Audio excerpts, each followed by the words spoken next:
Hey. Hello. Edilho. Ai, a bala, que joelho, ora que shoidei, nesse chore, famous beef. Ora famous beef. Ei, da que te sidan, ora para virar longo que chu, nem rocinha, ei short que loi. Ai. Famous beef.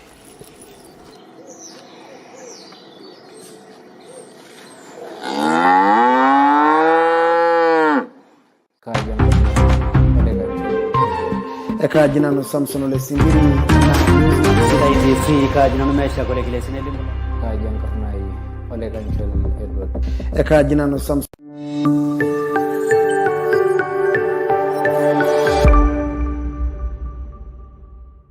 Olengurani le Sidai TV aito montenolong tenari shata all the heart lengaji kitati kimaki mbaa naipirta eisho yon tomonok tiapa ore tenolong ari ne murua olaimutiai na natumore ntomononi nabo na metoliki yoke mbaa naipirta na inaishoi atumore ne ntomononi Alice Kilusu tana tenebo nanu Angela Muriet Maria Marina tenebo Mukita bozwa zoko chai kisibaze neku mazidio tenebo na rendi mugana tolu lomoni na ale nkulungi dora rana jokanyo na rara ke maki tenono shole Ineja ni seriani Sidai seriani Sidai anako bangole toduan arishibe sina nole yedo de silo olaimutiai anako na amanya nankangai toduan ana jingishu ajo nena na witangare evi arudua na norbayala silo raura neku arishibe oleng ariandai karibu tankarne Yesu arishibe oleng biye ijoki kiponu nurara nkirisheni Sidai FM kesipa neku kanyor sindai piro tao neku atejo karibu mashipakino ntai ariaka ntai ashole naramaya nanda yangai na nanu na naji Alice olekilusu kevi na manya sinanu na murua neeku aisha ngai anashole amen wow kiro nyajo ole sasa nisinye mbaba izomono yoko lendo lenada ajo Orkitoi no Sidai ni somani dir sukul apailong vai kera di graduation enye kajo kaitomo na kentai kesipa enkerai esukul ni dipa apailong sininye naisha enkai enkinet oleng amu oltung'ani sidai netamayiana enkai nidipa sininye ina kisuma enye na idol ajo tono orbarnoti wow neja nyana murua olaimutia isai olaimutiai oleng dolta naaji yetu enyori nkanoi enyori irpaek nkanoi tadi kuna nayi niterua atoyu ore kulo paek niterua napisho negira taata iltung'anak atumo obo enchiwa na idol ajo egira aitobir orbaribara lenkop ang pi esidai enkop ang oleng nejingita sii enakop enkare kietu duo ijo kirobi kake gira akeyie aibelekenya ore oshi enakop naa osupuko ninye osupuko taata ninye kirobi oshi oleng kake ore ebaiki elaapa naa ekijo oshi yiok olapa lenkolong olapa lesiet evi ele taata likitii likitijing'a kake ore peekijo matodol iterua nairowuaju tinakata nikincho Enkai enashe tenkaraki naa ina kirowuaj kesipa irobi duo tedekenya oleng kirobi duo dipekiponu ene kirobi ampaka kirobi oleng yiolo ajo ewueji naa netu ore taa itu akata bau ene nikona duo maitabau naa ena baye amu atodua ajo ira ake entomononi nayiolo ake nye ilomon liapa ayiolo amu ara sinanu mara kiti kakijo dijo ira kiti duo enijo ing'or ena oltasat lagira aibung agolie naa sidai sii apa sidai apa material oonkera apa material amu ore apa embulunoto oonkera naa meeta naa apa ena chemical neeku esidai naa yiok material amu kira yiok iltung'anak sidain apa otoiwuoki tenkata sidai neramati tenkata sidai naa ina piidol enaa kara kiti kake kara kitok oleng amu ore ele payian lai naa orkitoi pi ninye midol ajo kira iltung'anak kituak kira iltung'anak kituak pi wow enkop sidai ena naa kesidai naa taata sii yiok kitabautua ashe oleng naata embaye naitabawua yiok peekiponu naa yiolo peekitumoki naa aiteng'ena irmaasai naa kenye eishoi tiapa ontomonok tiapa amu yiolo tiapa ajo meetai intokitin kumok oshi taata naagirai aasishore kake ore naa tekuna olong'i netaa keetai lelo keek akeyie loopaasha nikiyiolou ajo amaa dii ena good material amu tejo nai material sidai amu ena material sidai kai taa apa ikununye pae esidai oleng kajoki sinanu ntae karibuni oleng kiimaki ake duo tenkata sidai kesipa naitoomon sinanu ntae peyie kiimaki naa kaaliki sii ntokitin nayiolo neeku kajo karibu oleng wow ashe oleng mama everything I do I under 50 under you never be under 50 understand nothing when you do me under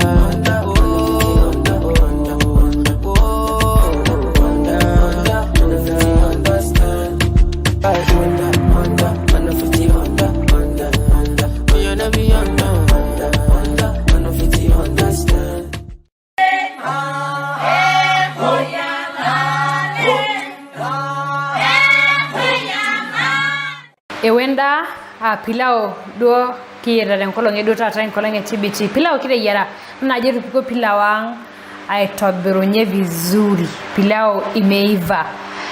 So Emily savia sasa pilau ndio hiyo pilau unaona ibelekenye duo rangi ataketua na pilau lonkiri ndo duara ajo ebu aoneshe hiyo pilau. Yes, mchele ni moja.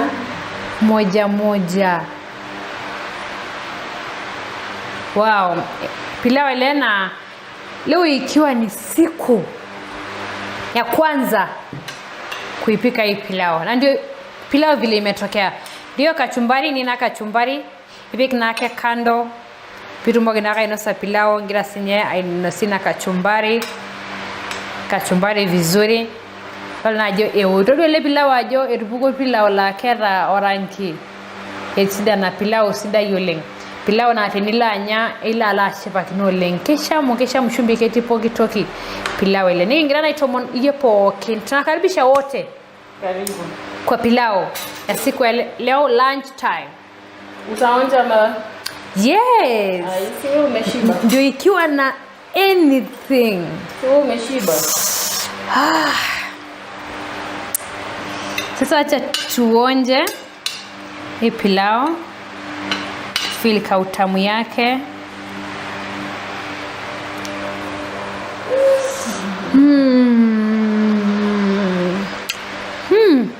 Umesikiaje?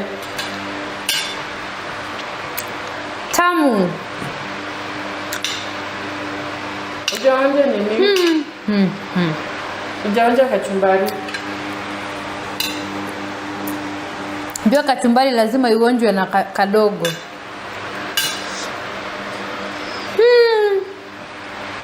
Tamu sana. Sema local link. Sidai TV Facebook. Then share and like. Bye. Hey,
Nikipuo yiok ore ena nikintashe nipang'aki yiok ele menejai ning'asia nejo kanyoo dii ng'oru king'oru orkitok otii ene nejo metii nikijoki ketii kaji itodolie nikijoki ng'ole etang'amuaki tenkiwanja neeku toliki duake nejo entang'ani endamanai nikipuo enaalo staff ore ake pee kipuo nepuoi aaliki nejoki ore amu kaata etii apa entumo orpayiani sapuk natii tiaki engira empalai peyie kiyaki nikijoki yiok ekingerr taa ena palai kake mpaka nikidol nkonyek enyenak omairorie yiok amu ekiduaya oshiake ena kerai ente toosimui nikidol toontiifini naa mpaka naa nikidol amu mikimusu nikitoni yiok saa nabo doi kipuku tine wueji nikingerr empalai nikijoki apa kiyieu neshetakini yiok enkiwanja enewueji amu ore ene naa ketii enkolong ketii oshi yiok enkolong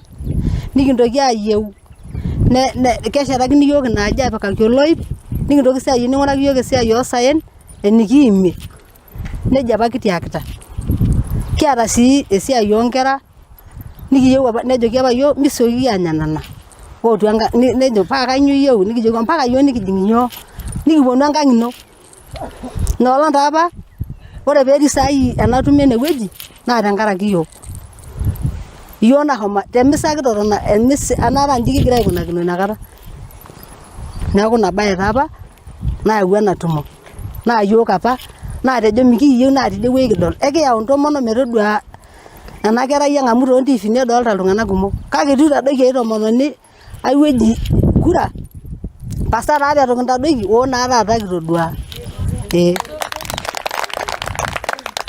natomonok amaa pasa taa apa ntadoiki doldolo oo taata naa enkarna apa ake yiok kimirta neeku ina kipirta taata pee kietuo pee kiponu adol nelotu oltung'ani letu apa lolare nelotu oltung'ani apa letu elo enkiwanja adol inoolong nelotu taata adol neeku ina nabo apa nayautua yiok ene ilooi pee itaki yiok amu etejo apa ootu pee ing'uraki yiok enikiimie kuna masaa ang amu meturisho tenkop ang lolo saen oshi kimirr ore enaa enapa olong nalotu corona nikitanyamala amu lolo saen oshi yiok kimirr mikiturisho noshi enturore ang kitaramatie nkera eshomo sukuul kinyang'unyie nkishu ninye oshi kinya ninye kinchopie nkilani natoki oshi ele saen yiok kimirta lele amu tinirip ena kila neya lashumbai toonkeek tikitam ashu neya toonkeek 30 nirip enkiti kata naijo ena nikipaani nkeek are ashu kipaani 3 neeku ina toki oshi yiok kimirr neeku ina taata kigira yiok aishiraki le dama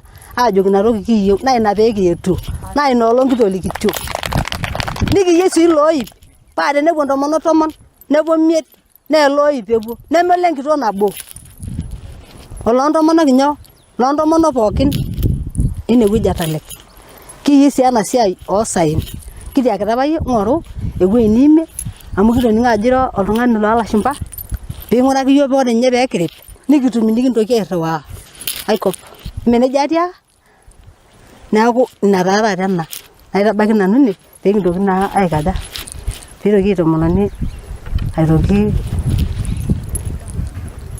ore pee nikinko etejoki naa kekumok ilturrurri tene wajo pee mikintashekino entasat neeku naa iro idimu olturrur lino ore piindip ni introduce naa matayiolo alafu nincho naa nena kulie sialedi ashu mayiolo erikore inyi nikuno nedumu ilturrurri lenye nelimu oltung'ani mbaa olturrurri lenye anaa vile ninotolimuo siyie Enyito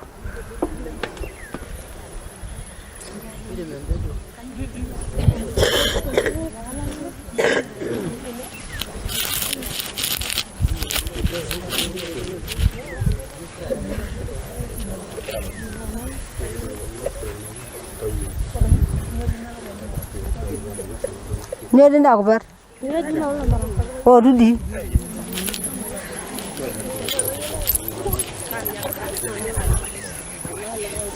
Ya.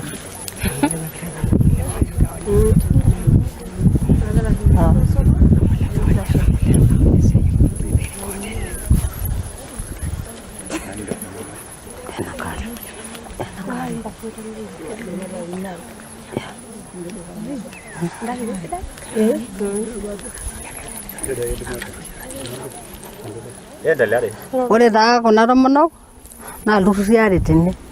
Keeta olapa turrur likishomo yiok ayierie ile dama tolare. Kitokini aata likae turrur naa kepuku enkarikoni enye tene. Kake ore saa ele turrur naa ketii pookin ele turrur lele dama kuna. Nitoki apuku ninche nkulie tolikae turrur lenye. Kake ele turrur naa apa ilo olapa. Ninyo toiwuo kulo patipiketa amu itu ng'ole kisioki aning ena siai. Ketolikioki duo yiok ekenyua nelikini yiok ae kirowua amu ore lekina kitang'oro oleng neton ake king'or iyie ntarasi kake itu aikata kidol iyie. Ore peeponu kuna tomonok ayau ewang'an nikietuo aponu atum nee kinyor oleng. Amu meeta oshi entoki emaana enaa oltung'ani litang'oro liyiolo. Misi enkae ore iloip naaji lenkiwanja naa yiok oshi nena tomonok naanyit enkolong tenkiwanja amu yiok oshi napuo amirr lelo saen. Kitoki sii aaku ekiata mbiasharani napaashari amu kelo doi sinye nelotu engoloto amu ore piiken ilashumba season nemeeta enikintoki aimie lelo saen. Nikinyamalu amu eeta apa ntomonok inkang'itie. Ore peelotu enkerai eyieu school fees naa entoiwuoi enye eyiaya. Neeku ekiyieu enkae retoto napaashari telelo saen amu ekimirr oshi isaen nikimirr inkurman osukarini naa nikintoki apuo aretunyie ina biashara oosaen piilepu pee enkolong etii olosaen nareyie enkerai enkae biashara. Misi enkae kake ore enatejo naaji natii tomonok eitu kintuny ekitoponaitie ake enaa biashara naa nikiata. Ore olturrur lang naa keji olorropil oltiamilet Women Group. Kake kiatua duo nena pala ang esiai. Naitabaiki nena mayian ntae enkai. Naa enkolong duo sidai ena naa enkolong nikincho Enkai enashe. Kirorokino tenaaji naa ore nooshi entoki sidai naa ore piilotu ewuei neshipa nemekinya dakata enashe nchooyo. Misisi Enkai. Ore taa ninche yiok natiaka naji ntae ekira ntomonok orkinyei. Enkai naji orkinyei. Misisi olaitoriani. Neeku ore ninche yiok ikira nemanyara orkinyei nikietuo duo kira kuti. Kiyiok kuna ong'uan nikira 3 tolturrur. Nikiata mpala pookin kintaituo apa mpala pookin nikiyautua. Neeku kietuo duo adol iyie lekina enkerai ai nekinyorr iyie. Naa sidai noshi oltung'ani lotonyorra itodol mpaka naa nilotu adol. Amu kajo ore naaji enyorrata nikinyorr iyie. Ore oltung'ani linyorr itodol naa kajo ore eng'oroto apa nikitang'oro iyie talek amu mikiyiolo nkulie murua nikitang'oro iyie eng'oroto nikitang'oro olerakwa. Neeku kinyorr akeyie enaa enikinyorr olerakwa. Nikinyorr likae. Misisi Enkai amu irara nkera ang pookin. Naa mayiolo taa nanu ajo ira nyoo ira oldia trip kake kairaki nanu enaa enanyorr naira enaa enayieu naira enaa enayiolo. Amu amaa naaji tenapik olosek ashu apik orkudany naata kanyoo naa paapik. Kairaki. Misisi Enkai. Neeku lekina kietuo kesipa yiok nena nanyit enkolong. Nikira yiok nemanyata sapuk nikira olturrur sapuk. Kira 3 tolturrur. Metaa tenimbung sii naaji yiok enkaina niking'oroo iyie niking'atie siiyie enkop ade aitoki aitinyikaa. Misisi Enkai. Neeku ore taa kietuo iro kiata yiok olturrur nikingero apa mpala kiyieu yiok eretoto oonoshi imai. Amu entoki naaku biashara nikiasie pee king'ororie nkera ang. Amu ore pee kitii ine naa nkera ang kinkaja kijo pee king'oroo. Neeku mikimusi ajo kiponu atum iyie pii tenira naduo olayioni ong'oroo olosho lenye nikietuo naa aikiraki iyie nemeekure orkilikuai oitakuno itum iyiok naitabaiki iyie nkutukie. Neeku ekijoki ntomonok apa nikietuo aabaiki tikiakita ashe. Ena tito ai amu kara taa enorkitoip naa ena tito ai apa natolikio. Ore paaliki nalo sinanu aliki olturrur lai naa kaata oshi ake olturrur musana laata ina certificate. Neeku ekiyielakina niret iyiok nikiata nkera oosukuulini naapaasha nekiyieu niret iyiok teretoto nikimpoto iyie te group nintoki aret iyiok toonikiyakita iyie. Amu ore nanu kaata nkera nebaiki naaji naa inji aiko naa kayieu naa ore aewuo naa kintoki aikaja aitoki ailepunye naa nijia etiu enkai. Neeku kiyautua duo nena kolati nikiyaki iyie. Naitabaikine nemayian intae Enkai amu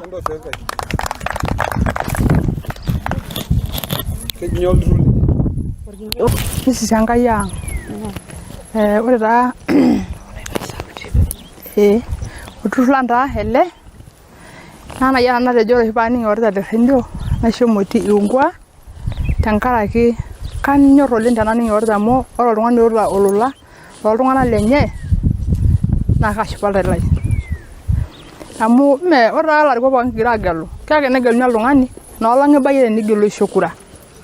Kake ore peekining oltung'ani loitoki alo rendio itoning oltung'ani lenye obao enkeju eno olemebao nining ajo ketii enchipai atua oltauja lang.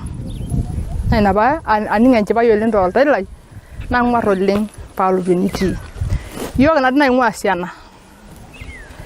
Kepaasha naa dii ake enaa enitejo kepaasha wuejitin enaa enatejo ena Sinke Enkai kepaasha wuejitin kilamita oshi iyiok enewueji nemirieki isaen kitii ake iyiok amu kepaasha naa dii nkwapi. Kepaasha iyiok enewueji mikiata iyiok enewueji maendeleo namirieki isaen ekilamita. Kitii ake iyiok enkiti korido naa iltomia ake iyiok oing'orr egira ake aing'orr iyiok iltomia enaa tanakata enaaji. Ore etabaiki ine ore eretoto taa ninche naisaidia irmareita lang naa kigira oshi aitamanaa iyiok aagelakino taata iropiyiani yaani igelu enchata musho olapa. Ore elo enkerai entomononi sukuul niking'as aisho enaduo tomononi nabo metang'asa alo enaduo kerai sukuul. Nikintoki aagelu tolikae apa nikintoki aisho enaduo kerai enaduo tomononi meshomo sukuul. Naa ore entoki nagira aret iyiok naa sokoni. Kipuo sokoni idimayu oshi eyau Lumbwa nkurman inakop eyau nkwashen nikipuo aiboroki te sokoni nikipuo aamirr nitum enaduo 100. Nisanya enaduo 100 miputayie enchata piitum aishoo enaduo anashe miputayie enaduo ropiyiani naalotie enkerai sukuul. Neeku ore entoki duo nikiyautua iyiok ayaki iyie naa eretoto nintoki aibung iyiok inkaik pee kitum ina siai nikindim ataas te sokoni enaa naa esiai nikiasita oshi tewueji nikitii. Paa enelotu naaji nitadou nena kwashen naata entoki naidim atalakie paatum enaduo 100 naisho oladuo turrur paatumoki atalakinyie enkerai e sukuul fees. Neeku ilo kasi oshi iyiok kiasita kitii inaalo Siana naa ilo siai oshi kiasita iyiok. Neeku ore ena siai ekula kiata ena kula kimirrimirta nena ale nitum enaduo 30 oltupa nipik ewueji niput enaduo fees enkerai nitumoki aishoi enaduo 100 piitumoki atalakinyie enkerai sukuul fees. Nikijo duo king'warr oleng pee kipuo enetii olarikoni lang metareto iyiok nibung iyiok inkaik aitoki apik iyiok ai kasi amu kiata iyiok osiligi ajo indim anyaaki ailepunye iyiok. Ore naa toonkarn naa keji ele turrur naretoi. Etabaikine nemayian intae Enkai. Ore taa nche iyiok naa ore ele turrur lang naa keji ina shipai oldiame letei. Naa iyiok duo ake pokira naanotoki aetu. Nikigira ake aasisho oshi tena siai oosaen. Kake ikinyamal amu kegol naa esiai oosaen amu ore ake peeku nepuo ilashumba enaa napa olong'i peeku kelotu corona nikinchindikata oleng. Kigira oshi duo aas ena siai kibung'akino kira olturrur. Ore oshi duo tenikipuo enaa tenikiripisho naaji nikimirisho nikintaikino iropiyiani aaret inkera. Kegol esiai oontomonok amu idol ajo eshomo doi ninye esiai oontomonok metaa kejo aaku ninche naisumita nkera. Naa ore taata entoki nagira aitagoliki iyiok kira ntomonok naa esiai enkisuma oonkera. Amu ilepa nkera netagolo iropiyiani etaa ore enkata naa ebaiki naa ewiki eeta nkera te sukuul etii neshukunye tenkae wiki. Neeku epwonu ninye ibidi peepwonu eton itu ilak apa enapa sile eton apake eeta enapa. Nikipwonu duo iyiok teniaba olturrur lang king'oru eretoto naitokini ailepunye iyiok pee kitum entoki nikiretunye kuna kera ang te siai e sukuul amu ekigalakino oshi ropiyiani neeku ore ake peelo ena kerai nailepa naibung'o toonkilasini isiet alo secondary nitai nkituak nikindim aitaikinoto nkeek 20 aataretu enaduo tomononi nailepa enkerai naa kelo naake ena siai nejia ore naa esiai oltung'ani naa kegol amu kelo duo ninye naaji naa keponu ilashumpa olapa nebaiki neitu etum ai tomononi neeku ore yiok eretoto nikiyieu naa esiai olturrur peekilepunyieki yiok manoto entoki nikincho nkera ilepita aapuo sukuul neeku ina retoto yiok kiyieu nikira yiok 37 Nyoo duo naaji ena nindimidimi atoomonu naa mishori ntae naa peetumoki naa ataret ekiyieu duo yiok naaji kiata oshi embenki nikipik iropiyiani oonkera esukuul neeku ekiyieu naa nisho yiok iropiyiani nikiretunyie nkera olturrur amu olturrur nekira 37 naa ore ele turrur lang keji Shipai oldiame letei.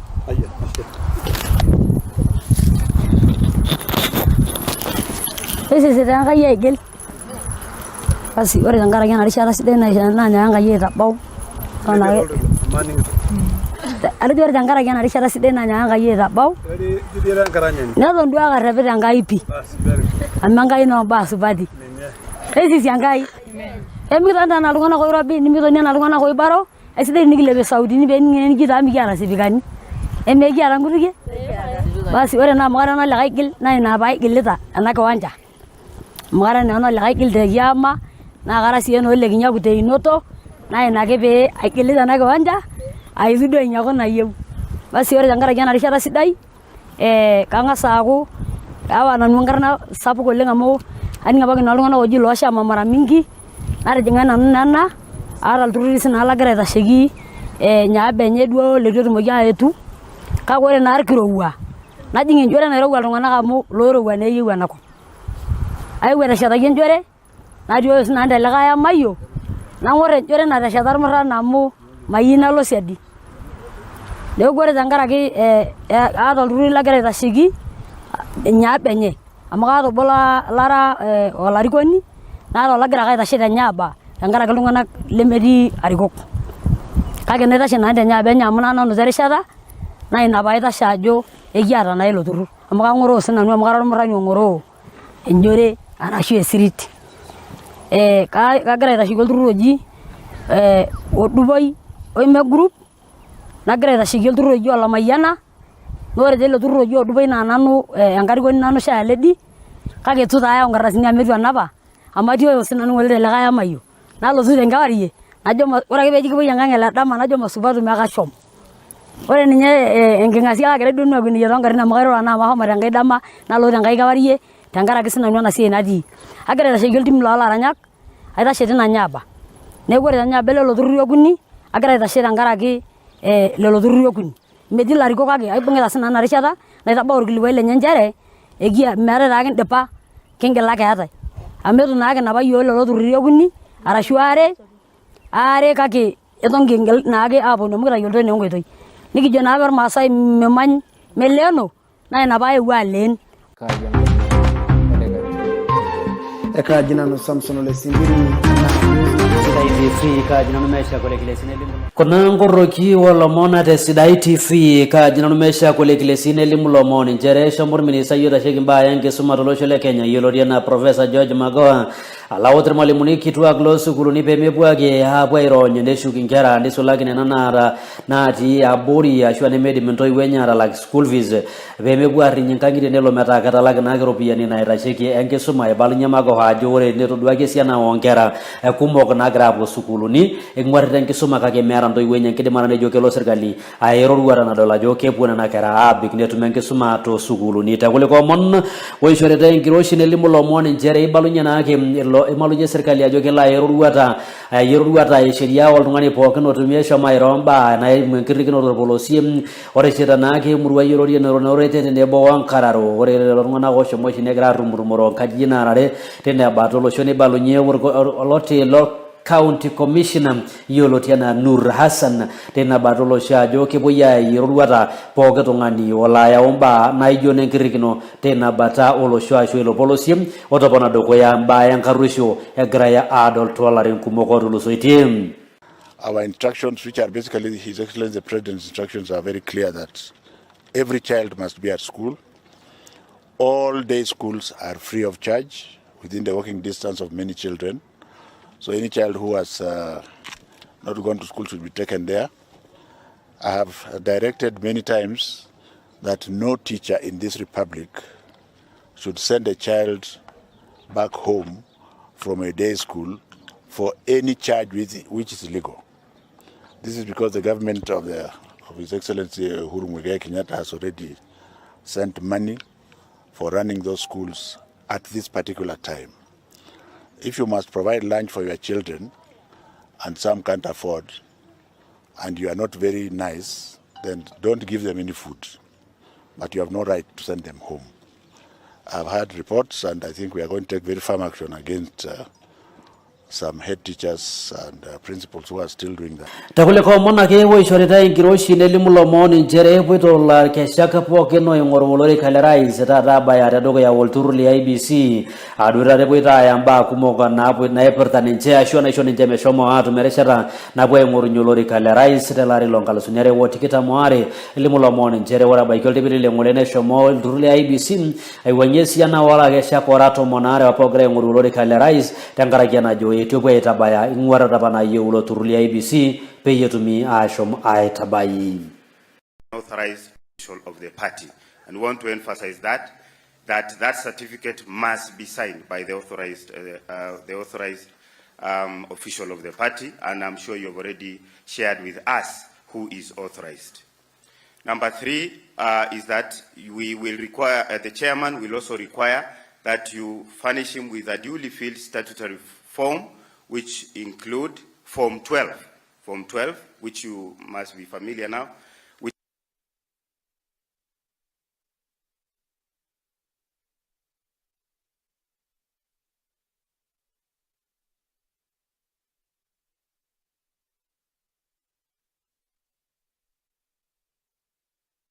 to be known, but then we follow what the names are or how the names are in the register of voters. Number 2 is it must be signed by the candidate himself. Number 3, it must be signed by the proposer and seconder who shall be in the register of voters. So again, that is very important to remember. For political party sponsored candidates, the proposer and seconder must be members of the political party. I'm just emphasizing what the chair has said. For independent candidates, the proposer and seconder must not be members of any registered political party. So ensure that is adhered to. And then attach a copy of identification documents used to register as a voter. So if you used an ID, please ensure that it's the ID you present. If you use a passport, make sure that it is the passport that you bring. Now, and the last is affix. We must have a passport-size photograph whose dimensions are specified by the Commission, and soft copy in a flash, soft copy of the same photograph. So we'll have a hard copy on the form, on Form 12, and a soft copy in a flash for uploading. And should be JPEG format, white background, with no shadows, maximum size of 1 MB. Of course, this has already been shared with you, and if you don't have a copy of what we are sharing, please make sure that you go with it. Resolution should be 1028 by 768 pixels. Aspect ratio camera should be 4.3 and must be of a portrait orientation. This is very important because this is a photo that goes into your into the ballot paper. So make sure that it adheres to these requirements. Now, the next form is Form 13, which is a statutory declaration form for purposes of nomination for election. You must come with a self-declaration form. You must also furnish the commission chair with a duly signed code and dated, duly signed and dated. Very, very important. Code of conduct, that is very important. For political party candidates and independent candidates, an electronic version and the duly filled list of the 2,000 supporters for each of the majority of the counties in the prescribed form and submitted to the commission. Like the chair has said, that is what we are receiving at the entrance. We are receiving the 2,000 in hard copy and in electronic format. I will later explain what we will be doing from today until that particular day. And then lastly, be accompanied by copies of the identity cards of the supporters. So we expect that if you brought 48,000 supporters, then we expect 48,000 copies of their IDs. Number 4 is that for independent candidates, they must maintain a functioning office in their respective electoral areas where the candidate is contesting, which must be available for inspection by the Commission at least 45 days before the election. The address, including the physical address of the office, must be communicated to the Commission. 5th is the nomination fee in banker's check payable to IEBC. And I see most of the time, because some of us have been arrows before, you write IEBC in short. Please write in full, the Independent Electoral and Boundaries Commission on the banker's check. The banker's check should be addressed as such, and it will be Kenya shillings 200,000 for candidates and 100,000 for youth, women, and persons with disability. 200,000 for everybody else who is not a youth, woman, or a person with disability who are required to give us a banker check of 100,000. Last but not least is that, like the Commission Chair has just said, is submit a comprehensive election campaign schedule covering the entire period. So from 29, if in your nomination, in your registration, you are registered on 29th, so the chairman will expect you to furnish him with your campaign schedule running from 29th all the way to 7th of August, which is 48 hours before the time of the election, and therefore that must be covered. And like the Commission Chair said again, you will definitely, after doing the schedules, you will come back again and harmonize so that you don't conflict during your campaigns. I want to just give you a small, a preview of the workflow of how we are looking at the work that you're bringing to us. Today, we'll be receiving your signatures, your supporters, your booklets of supporters in the format that you've been told, and the electronic format of the same. We will not, of course, be going into the nitty-gritty today. We are just receiving. And we are saying that once the presidential aspirants or representatives bring their documentation, then we will ask again that you sign a declaration that they have witnessed the collection that we have received. And then we will also give you a form to sign, which must be signed, that you witness the collection of those signatures. And then once you sign, then the aspirants or their representatives may witness the process of receiving the documents, like is happening out there. You are welcome to see how we are receiving them, the process, and how we are taking custody of your documents, so that at least you are aware of how we are going to do it. Then the next step is that during registration, when you appear before the Commission Chair for your registration, the Candidates Registration Secretariat will process the documents to confirm the following. We will be processing these documents ahead of time. By the way, we are processing your signatures because we know that is usually a challenge. We want to process beginning today and the 28th. And if there are any issues relating to those, to the signatures, we will be calling you back to either top up or to change anything that we will have noticed, because we, again, like the chair has said, we want to give everybody a chance, an equal chance, to make sure that they comply. So we will be here, we will be in Bomas, we will give you the address. You can always pop in and see what we are doing, and of course, and see how we are processing. And please give us, and I want to emphasize on behalf of the Secretariat, give us a good address or a good telephone number that does not go unanswered, so that in case we have a problem and we have to reach you, please give us a number that we can call and we can reach, and probably if you can give us even 3 or 4, so that we can reach you and communicate any issues that we would like as a Secretariat. So we will receive the documents, we'll serialize them and paginate them. We will ensure that we will try to make sure that they are bound properly. Because again, we don't want to receive loose leaves on behalf of the chair, because that again might pose a problem. So make sure they are properly bound so that as we receive them, we know they are secure from your end.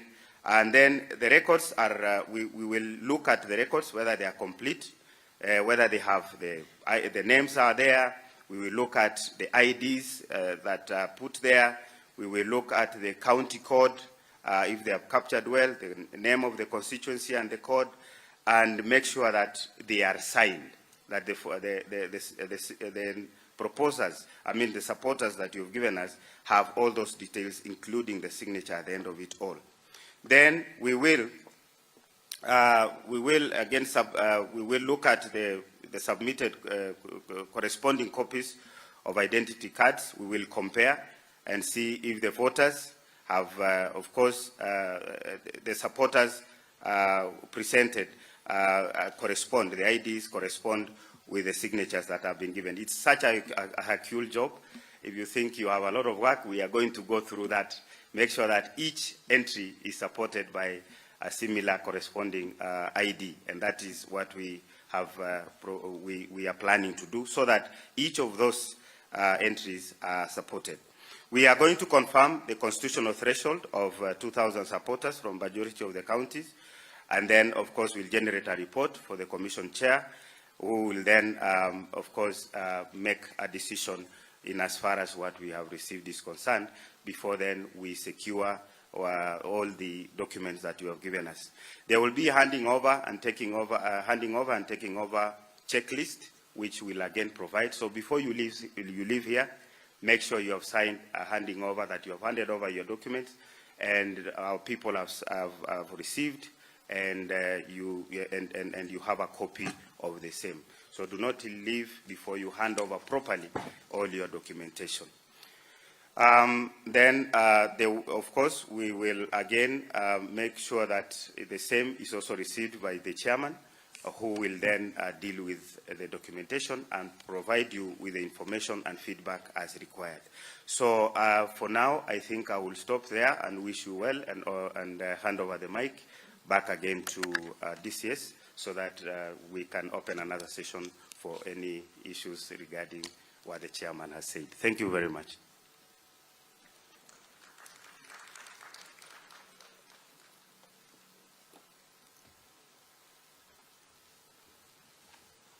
Thank you so much, Mr. Sunguli, for clarifying many issues. I was a county returning officer in 2017, and as a human being, I called meetings for aspirants and candidates. There is nothing that feels good to a returning officer when you call for a meeting and the aspirants or the candidates attend in person. It is very, very fulfilling. So what am I saying here? When the national returning officer calls you as presidential candidates, please try and attend in person. It feels good. I've experienced it myself. Because in 2017, I can actually remember where each of the candidates were seated in my room, where I called them. Okay? So it is very important, because you don't know what is going to communicate. So next time the national returning officer calls for a candidates meeting, please advise your candidates to attend in person. Another free advice to you is that remain in contact with your returning officer. Why? To make any clarifications where there's need. Yes, Mr. Sunguli and even himself as the returning officer has told us what he needs. But you're human beings. You could get home, get to your office, and you feel you have missed something. Call him and find out, what did you mean here? You said this, I was not clear. Make clarifications up to the last day. Again, free advice, make sure you seek his advice every time. What do you think, my national returning officer? Eka jina no Samson Ole Simbiri na